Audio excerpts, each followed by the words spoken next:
आज़ादी। किस्त नंबर 24। यूं तो पूरी वादी में मुसलमानों को सरबरियत का निशाना बनाया जा रहा था, लेकिन जम्मू में रहने वाले मुसलमान भारतीय सितमरेजियों का कुछ ज्यादा ही शिकार रहते थे। तारिक 4.5 साल पहले जम्मू ही के रास्ते सलीम के साथ भारत गया था, लेकिन आज सूरत हाल पहले से कहीं बदतर हो चुकी थी। मुसलमानों के कई घर उजड़ चुके थे। उन लोगों को या तो खत्म कर दिया गया था या अपने घर बार छोड़कर पाकिस्तानी सरहद तरफ भागने पर मजबूर कर दिया गया था। तारिक को शिराज बाबा और रोशा याद आ गई। वो रात उन्होंने जम्मू के नवाही बस्ती में वाक़े एक मुसलमान घर में गुजारी। यहाँ उन्होंने अपने आप को मियाँ बीवी जाहिर किया था और ये बताया था कि वो आज ही बस के जरिए कठोर से आ रहे हैं। उनका ट्रंक बस की छत पर रखा हुआ था, लेकिन जब वो जम्मू के लारी अड्डे पर बस से उतरे तो ट्रंक गायब था। रास्ते में उतरने वाला कोई मुसाफिर गलती से या जानबूझकर उनका ट्रंक ले गया था, जिसमें उनके सिर्फ कपड़े वगैरह थे। जम्मू में मुसलमान घरों की आमतौर पर तलाशी होती रहती थी। पुलिस या भारतीय फौजी ने किसी न किसी बहाने जबरदस्ती मुसलमानों के घरों में घुस जाते, लेकिन गनीमत था कि उनकी रात खैरियत से गुजरी। दूसरे दिन सुबह सवेरे ही वो उधमपुर जाने वाली बस पर सवार हो गए। तारिक ने टिकट उधमपुर के लिए थे, लेकिन जम्मू शहर से 11 मील का फासला होते ही जब बस एक छोटे से स्टॉप पर रुकी तो तारिक नीलम को साथ लेकर बस से उतर गया। इस बस स्टॉप से उधमपुर जाने वाला एक गोरखा किसान बस में सवार हुआ था। सड़क के किनारे एक छोटा सा होटल था, जहाँ साहिबान के नीचे बांध की चारपाइयां बिछी रहती थी। ये एक हिंदू का होटल था, जहाँ सिर्फ 2-3 आदमी बैठे हुए थे। सड़क के दोनों तरफ इंजीरों के बाग थे। दाएं तरफ एक कच्चा रास्ता नजर आ रहा था, जो बाग से होता हुआ पहाड़ों की तरफ चला गया था। दूर पहाड़ पर चिनार के ऊंचे दरख्तों की एक कतार नजर आ रही थी। बस चले जाने के बाद तारिक और नीलम चंद मिनट वहां खड़े रहे। फिर तारिक ने नीलम का हाथ पकड़ा और सड़क अबूर करके इंजीरों के बाग में कच्चे रास्ते पर हो लिया। कहाँ जा रहे हो? तुमने टिकट उधमपुर के लिए थे, नीलम ने पूछा। शायद तुम भूल गई हो कि मैंने तुम्हें शिराज बाबा के बारे में बताया था, तारिक ने जवाब दिया। दिल्ली से हमारी रवानगी से एक दिन पहले शिराज बाबा को इतला भिजवा दी गई थी कि हम रवाना हो रहे हैं।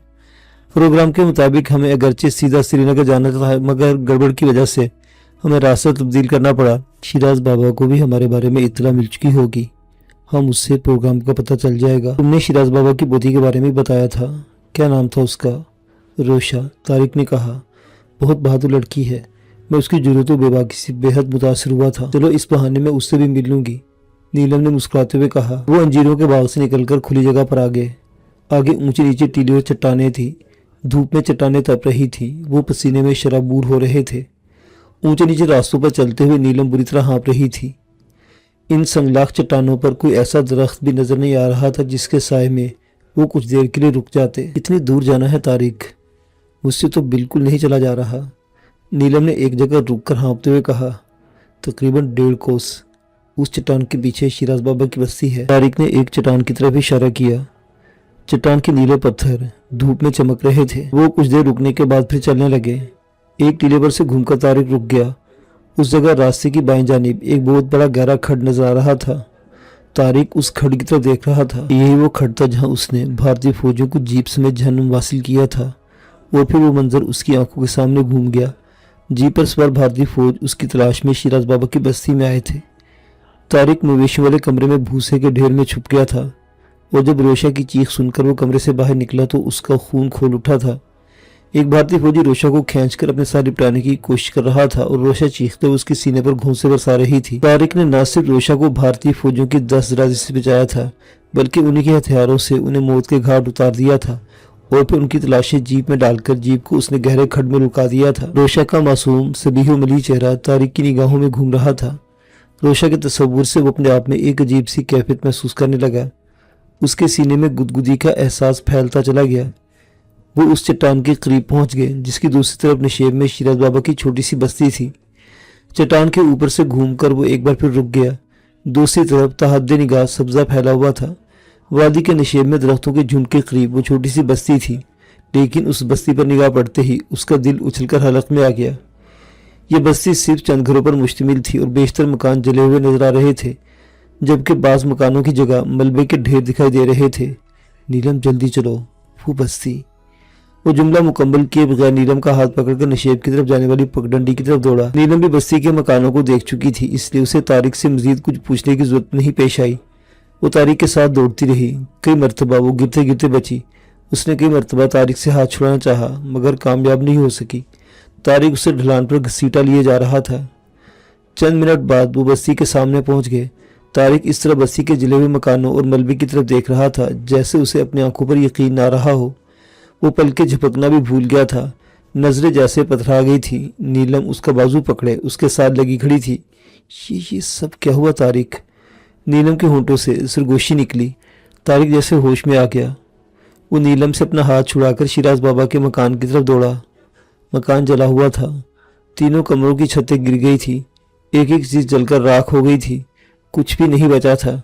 اس کے ساتھ 3 مکان اور جلے ہوئے تھے، جبکہ 2 مکان اس طرح ملبے کا شکار ہوئے تھے جیسے ان پر بلڈوزر چلا دیا گیا ہو۔ جلے ہوئے مکانوں کو دیکھ کر طارق کو یہ اندازہ لگانے میں دشواری پیش نہیں آئی کہ یہ افسوسناک واقعہ چند روز پہلے ہی پیش آیا تھا۔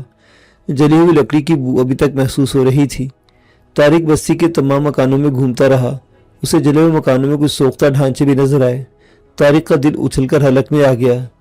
بھارتی بھیڑیوں نے ان سب کو زندہ جلا دیا تھا۔ طارق کی آنکھوں سے بے اختیار آنسو بہہ رہے تھے۔ مجھے افسوس ہے طارق۔ نیلم اسے بازو سے پکڑ کر درختوں کے جھنڈ میں لے گئی۔ افسوس کے سوا اور کیا بھی کیا جا سکتا ہے، طارق نے جواب دیا۔ پوری وادی میں ظلم و سربیت کی داستانیں دہرائی جا رہی ہیں اور ہم صرف افسوس ہی کر سکتے ہیں۔ درختوں کے جھنڈ میں ایک جھلنگا سی چارپائی پڑی ہوئی تھی، وہ دونوں اس پر بیٹھ گئے۔ وہ بار بار جلے ہوئے مکانوں کی طرف دیکھتے ہوئے بار بار یہ سوچ رہے تھے کہ اس بستی پر حملہ کرنے والے ہندو بھیڑیوں نے روشا کا کیا حشر کیا ہوگا۔ انہیں وہاں بیٹھے تقریباً 1 گھنٹہ گزر چکا تھا۔ نیلم نے واپس چلنے کے لیے کہا تھا۔ طارق اسی طرح بیٹھا رہا جیسے اس نے اس کی بات سنی ہی نہ ہو۔ آدھا گھنٹہ مزید گزر گیا اور پھر اچانک نیلم نے ایک آدمی کو اپنی طرف آتے دیکھا اور چونک گئی۔ وہ بوڑھا آدمی تھا، داڑھی اور لباس سے وہ کوئی مسلمان ہی لگتا تھا۔ سر پر گرم ٹوپی تھی۔ نیلم نے طارق کے کندھے کو جھنجھوڑ کر اس آدمی کی طرف متوجہ کیا۔ طارق ایک جھٹکے سے چارپائی سے اٹھ گیا اور تیز قدموں سے چلتا ہوا اس بوڑھے کے پاس پہنچ گیا۔ وہ بوڑھا بھی شیراز بابا کی اس بستی کا رہنے والا تھا۔ 4.5 سال قبل دہلی جانے سے پہلے طارق جب ایک دو دن اس بستی میں رکا تھا تو اس بوڑھے سے بھی طارق کی ملاقات ہوئی تھی۔ شمس بابا، یہ کیا ہو گیا؟ یہ سب کچھ کیسے ہوا؟ شیراز بابا اور روشا، میرے ساتھ آؤ، میرے جھونپڑے میں آرام سے بیٹھ کر بات کریں گے۔ بوڑھے نے کہا، میں نے تم لوگوں کو چٹانوں پر سے آتے ہوئے دیکھ لیا تھا، تم لوگوں نے شاید کچھ کھایا بھی نہیں، میرے جھونپڑے میں چلو، آؤ بیٹی۔ اس نے نیلم کو اشارہ کیا۔ وہ لوگ ندی کی طرف چل پڑے۔ ندی کے قریب ہی ایک ٹیلے کے پیچھے گھاس پھوس کا ایک جھونپڑا تھا۔ وہاں ایک دھڑم عورت اور 7-8 سال کی عمر کا ایک بچہ بھی تھا۔ اس عورت نے بھی طارق کو پہچان لیا، یہ شمس بابا کی بیوی تھی۔ جھونپڑے سے کچھ آگے بھیڑیں چل رہی تھی۔ بھاگ بھری، ان کو کچھ کھانے کو دو، بھوکے بیٹھے تھے وہاں، شمس بابا نے اپنی بیوی سے مخاطب ہوتے ہوئے کہا۔ بھیڑ کے بھنے ہوئے گوشت کے سوا کچھ نہیں تھا۔ بھاگ بھری نے وہی ان کے سامنے رکھ دیا۔ طارق کا کچھ کھانے کو دل نہیں چاہ رہا تھا، مگر بوڑھے کے اصرار پر اس نے گوشت کے چند ٹکڑے کھا لیے۔ یہ سب کچھ کیسے ہوا شمس بابا؟ طارق نے پوچھا۔ یہ آج سے 15 دن پہلے کی بات ہے، شمس بابا نے کہا۔ لبریشن فرنٹ کے 4 مجاہدین یہاں آئے تھے، دوسرے دن ٹوڈا جانے والے تھے۔ انہوں نے بتایا تھا کہ مختلف علاقوں سے مجاہدین ٹوڈا کے قریب جمع ہو رہے تھے، جہاں وہ بھارتی فوج کے خلاف ایک بڑی کارروائی کرنے والے تھے۔ وہ مجاہدین دوپہر کے بعد یہاں پہنچے تھے۔ اس وقت میں اپنی بیوی اور پوتے کے ساتھ جموں جانے والا تھا۔ دوسرے دن جب میں واپس پہنچا تو یہ بستی اس حالت میں تھی، جلے ہوئے مکانوں سے دھواں اٹھ رہا تھا۔ مجھے کئی سوختہ لاشیں نظر آئیں اور رات ہم نے یہیں بیٹھ کر روتے ہوئے گزاری۔ میرا خیال تھا کہ بستی کا کوئی آدمی اگر جان بچا کر بھاگ گیا ہے تو شاید واپس آ جائے، لیکن کوئی بھی واپس نہیں آیا، سب کو ختم کر دیا گیا۔ 3 لاشیں مجھے یہاں پڑی ہوئی ملی تھی، ان کے جسم گولیوں سے چھلنی تھے۔ میں نے اپنی بیوی کی مدد سے انہیں دفن کر دیا۔ اس جگہ ان کی قبریں ہیں۔ شمس بابا نے ندی کی طرف اشارہ کیا۔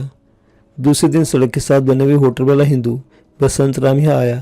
اس نے بتایا کہ فوجی روشا اور بستی کی 2 اور لڑکیوں کو اپنے ساتھ لے گئے تھے۔ انہوں نے فرنٹ کے ایک مجاہدین کو بھی پکڑ لیا تھا، جبکہ ایک مارا گیا تھا اور 2 فرار ہونے میں کامیاب ہو گئے تھے۔ مجاہدین کو پناہ دینے کے جرم میں اس بستی کو جلا کر راکھ کر دیا گیا اور اس کے باسیوں کو گولیوں سے بھون ڈالا گیا یا زندہ جلا دیا گیا۔ وہ فوجی اس مجاہد اور روشا وغیرہ کو کہاں لے گئے تھے؟ طارق نے پوچھا۔ کچھ پتہ نہیں، بوڑھے نے روتے ہوئے نفی میں سر ہلا دیا۔ طارق کی رگوں میں خون کھول رہا تھا، وہ خاموشی سے آنسو بہاتا رہا۔ سورج مغرب تھا۔ اچانک فضا میں گرر گرر کی آواز سنائی دینے لگی۔ یہ بہت دور سے آتی محسوس ہوتی تھی اور کبھی قریب سے۔ طارق کو سمجھنے میں دیر نہ لگی کہ یہ گاڑی کی آواز تھی۔ گاڑی کی وہ آواز سن کر بوڑھی کی پیشانی پر سلوٹیں ابھر آئی۔ وہ اٹھا اور دوڑتا ہوا ٹیلے پر چڑھ گیا۔ اور پھر بڑی تیزی سے واپس بھی آ گیا۔ اس کے چہرے پر ہوائیں اڑ رہی تھیں۔ فوجی جیپ ہے، اسی طرف آ رہی ہے، تم لوگ چھپ جاؤ، میرے ساتھ آؤ، بوڑھے نے کہا۔ وہ دونوں اٹھ کر بوڑھے کے ساتھ دوڑ پڑے۔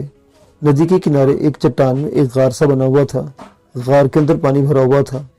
اس غار کی طوالت کا کچھ اندازہ نہیں تھا، لیکن اس کی پانی کی سطح تقریباً 2 فٹ اوپر ایک چٹانی شیلف سا بنا ہوا تھا جو اندر دور تک چلا گیا تھا۔